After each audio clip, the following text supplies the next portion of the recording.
The envelope on Sarah's desk was red. Bright, offensive, cheerful red. She didn't open it. She just slid it into the trash bin with the flick of a finger, right on top of the takeout containers and the crumpled spreadsheets. Sarah didn't hate Christmas. Hate implies passion. Sarah felt nothing for Christmas. To her, December 25th was just a deadline.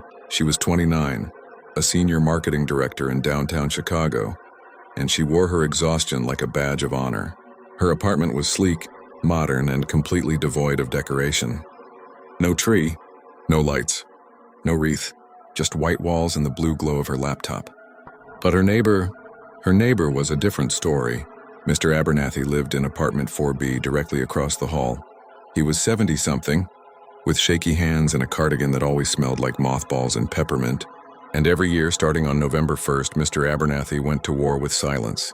He didn't just decorate, he exploded. His door was covered in wrapping paper. A giant plastic Santa stood guard in the hallway, and the music. Frank Sinatra, Bing Crosby, Mariah Carey.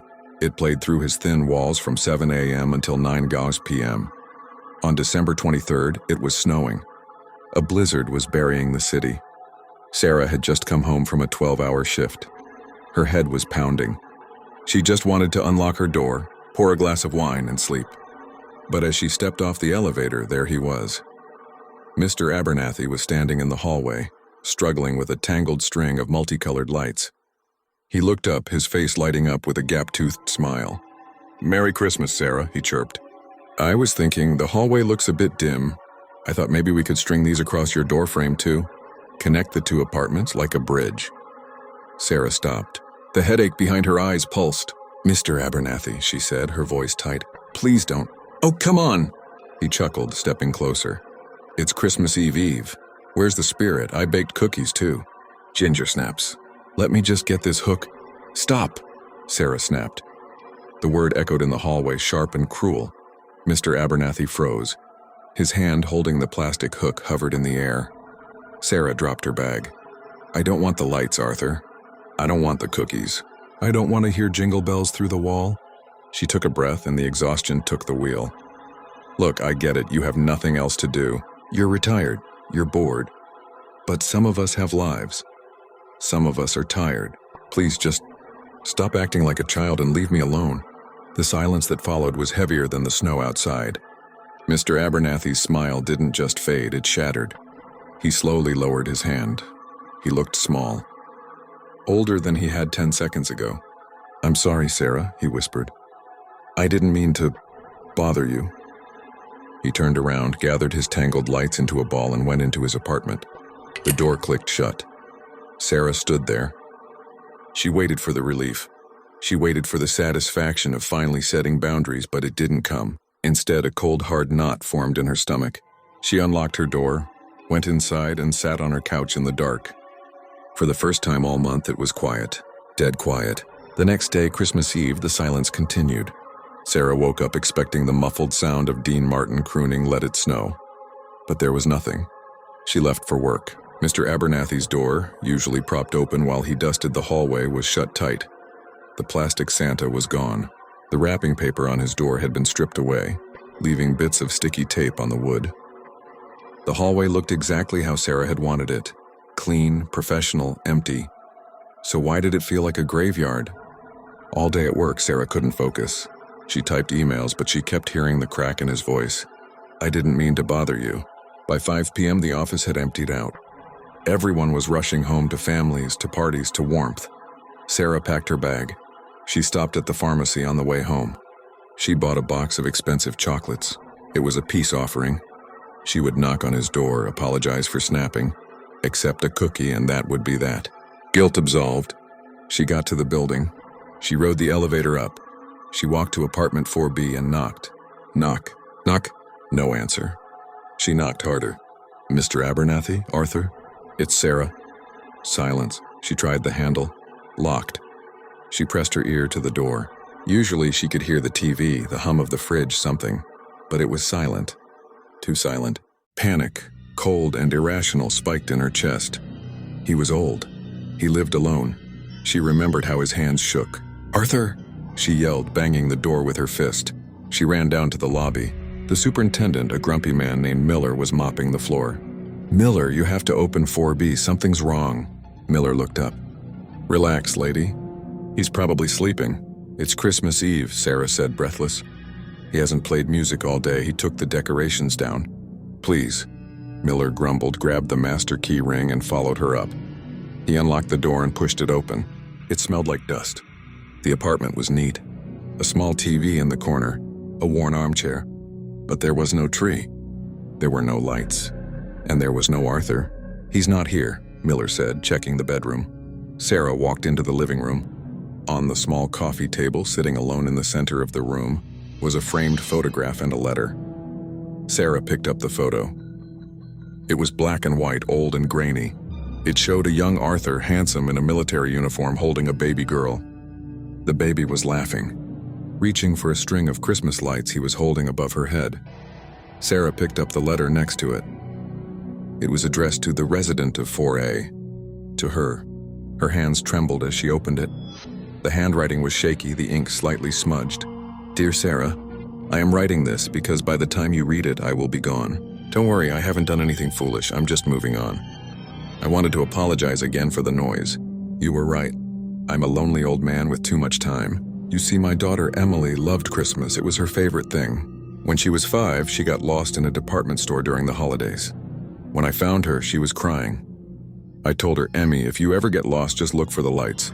I will always light up the house so bright that you can find your way home." We kept that promise even when she grew up, even when she joined the Peace Corps and went overseas. 10 years ago on Christmas Eve, I got the call. There was an accident with her convoy. She never came home. But I kept putting the lights up. Every year. Loud and bright. Just like I promised. It was stupid, I know. I knew she wasn't coming back. But I felt that if I stopped, if I let the lights go out, she would truly be gone. But you were right, Sarah. It's just noise. It's time to accept that she isn't coming to knock on the door. I've decided to go stay at the veterans' home upstate. They have a room for me. I took the lights down. You can have your quiet now. Merry Christmas, Arthur. Sarah dropped the letter. She looked around the dark, silent room. He hadn't been annoying her. He had been grieving. He had been signaling to a ghost, keeping a vigil for a child who would never walk through the door again. And she had shamed him into turning off the lighthouse. "Miller," Sarah said, her voice shaking. "Where is the veterans' home? Upstate?" "That's 2 hours away in the snow," Miller said. "He probably took the bus this morning." Sarah looked at her watch. 6:30 p.m. She looked at the bare walls of Arthur's apartment. Then she looked at the box of lights sitting in the open trash can by the kitchen. "Miller," Sarah said, wiping her eyes. "Give me the key to the roof." "The roof? It's a blizzard out there." "Give me the damn key." 3 hours later, a bus pulled up to the curb 2 blocks away. The roads were too icy to go further. Arthur stepped off carrying a small suitcase. He looked frail against the wind. He had gotten halfway to the station before the buses stopped running due to the storm. He had no choice but to come back. He walked slowly toward the apartment building, his head down.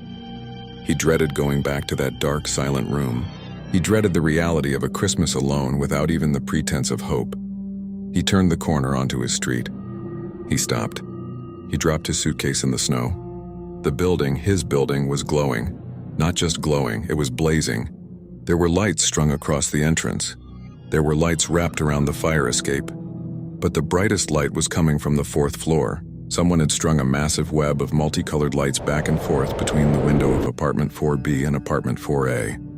It looked like a bridge of light connecting the 2 homes. Arthur stood there, his mouth open, snowflakes melting on his eyelashes. The front door of the building burst open. Sarah came running out wearing a coat over her pajamas, her hair wild, her hands covered in duct tape and glitter.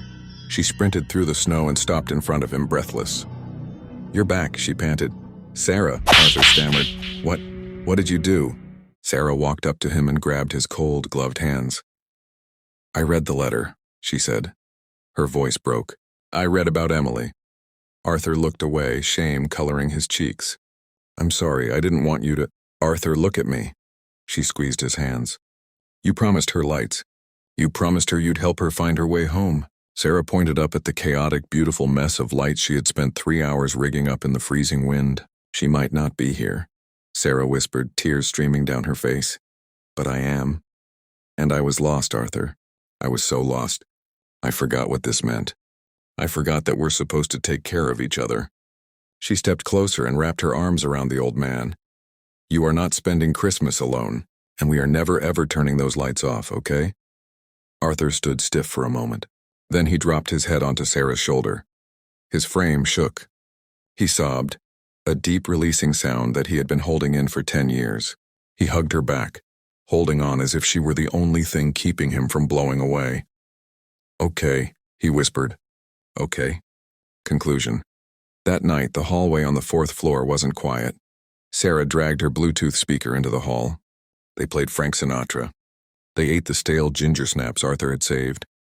They sat on the floor between their 2 apartments under a bridge of Christmas lights. Sarah learned that Arthur had been a carpenter.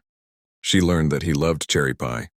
She told him about her job, about how lonely she felt in the city, about how she missed her own parents who lived in Florida.